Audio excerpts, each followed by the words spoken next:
If there's no other additional changes to our power grid, our current system can handle. When it comes to EV chargers and infrastructure, I know that you guys have heard that word so many times, infrastructure this, infrastructure that. You know, we don't have the infrastructure right now for all the EVs, or we don't have the infrastructure, you know, the charging infrastructure to have a car, you know, travel wherever they want to go because there's some dead spots, whatever. I know that I didn't exactly know what it meant, so I decided to do the research. You guys didn't have to do it, okay? With all those other EV charging companies out there, how do they compare to the standard Tesla charger? Wall Street Journal did a fantastic video where they went around in Santa Monica and kind of tested a whole bunch of chargers. They tested 126 non-Tesla chargers, which is important.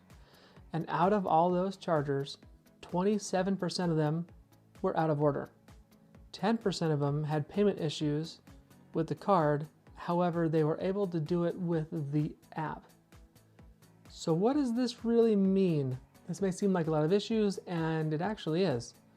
One of the major issues, as I talked about, was using your card at those EV chargers instead of using the app. And this, they claimed that this was a problem because you're going to have a whole different company making the chargers, a whole different company accepting the payment for charging, and then you've got a different, you know, your multiple other cars that aren't Teslas now plugging into the system. So you've got multiple companies that are kind of making things a little harder on themselves. And that is why Tesla does things so smoothly, because it's a Tesla charger, Tesla's taking payments, and it's a Tesla car. So everything is as streamlined as it can be. And now that Tesla is allowing other people to charge at their charging stations, I'm not sure if that's a good thing or not. It may introduce some more issues. Of course, they could just do it on the Tesla app and whatnot. But charging a non-Tesla on a Tesla charger, I feel like that's going to promote some problems. Just not having everything as streamlined as it can be coming from that factory, having your car, your software, and your payment method all being the same. That's why everything is so easy with the actual Tesla. So when you have these other companies then coming in and saying, oh yeah, our cars now accept, you know, Tesla charging, that might not be the best for other Tesla people. And also one thing that they need to streamline is where the actual plug-in for the charger is, the actual receptacle for it. If you have that Tesla, it's going to be on that back left-hand side, and that's how the chargers are set up for you to then get out of your car, plug in your charger into that side, that back driver side, and you're good to go. They don't have the chargers perfectly in the middle.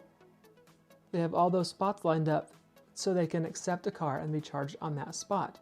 If you take the Mach-E, the Mustang Mach-E, like they did in that Wall Street Journal video, they had a terrible time because that charging spot was on the driver's side front left quarter panel. And that's a whole different spot. And in their video, you can see multiple times where they had to take up almost 2 different charging spots to then get it charged with that cable, because it's not meant to charge that car. The CEO of Ford actually came out and said, we're talking about moving it to make everything a little easier, especially since they're going to be using Tesla's chargers now. So does that fix everything? No. Is it a step in the right direction for charging? I believe so. I hope that Tesla can kind of work out a few of the kinks that is going to happen with these new companies then coming in and using their stuff.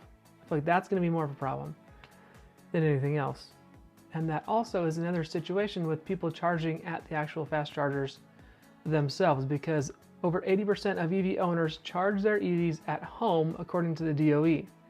However, 59.6% of those people still charge at a public charger as well.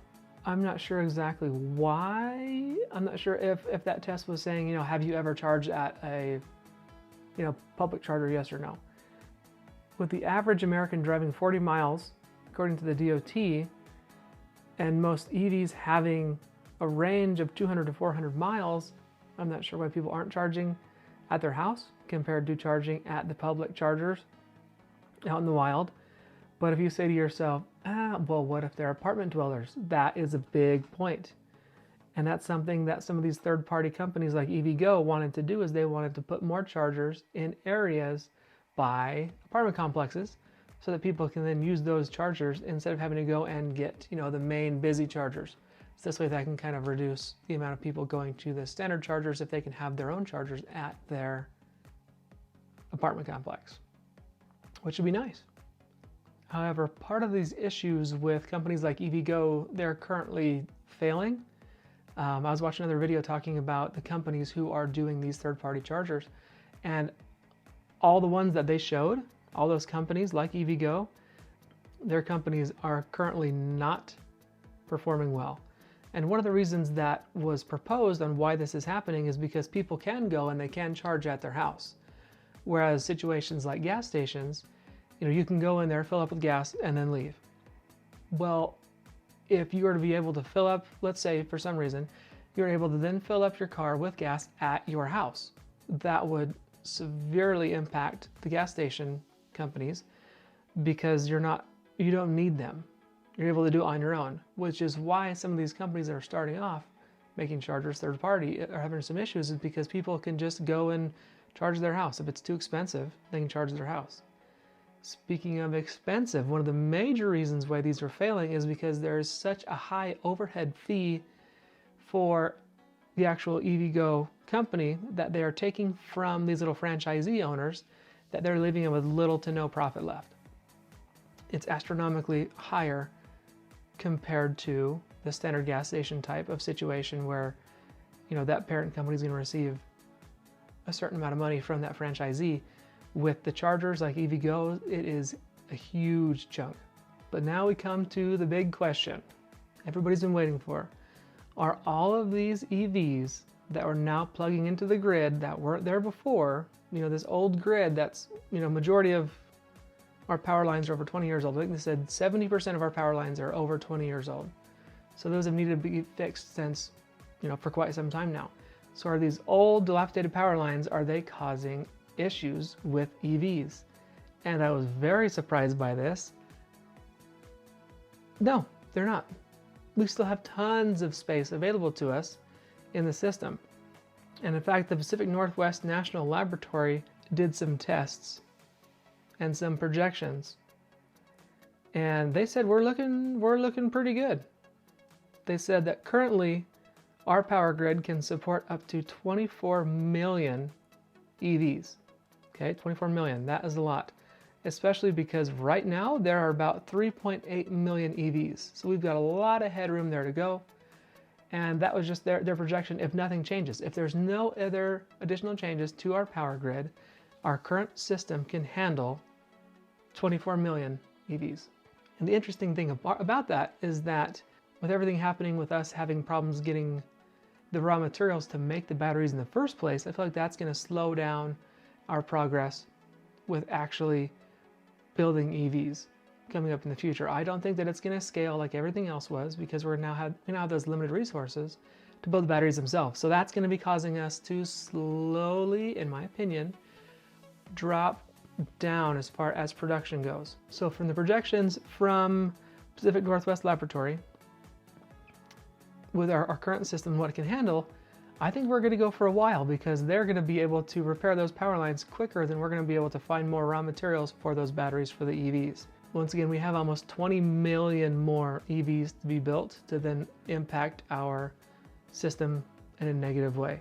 So I'm not saying, we're good to go, nobody worry about it, nothing like that. It's just that it seems like the fear mongers that you hear with, EVs plugging in is going to burn down the power grid, these power lines are going to catch on fire with all these extra volts going through it that wasn't intended for, blah, blah, blah, blah, blah. We're okay for right now. We're safe for right now. And according to the Pacific National Laboratory, again, on that study, we have a long ways to go before we're going to hit that limit.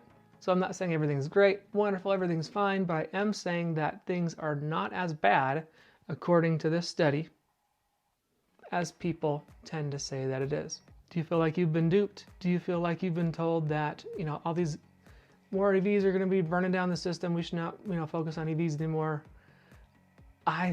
There's got to be some sort of conspiracy to that, and I hate to say conspiracy, but I feel like if we are hearing this from multiple sides, I guarantee you it's going to be fossil fuel people saying the EVs are going to destroy the power grid, destroy the world, whatever. But according to that study, we're good to go for quite some time, even decades. What do you guys think?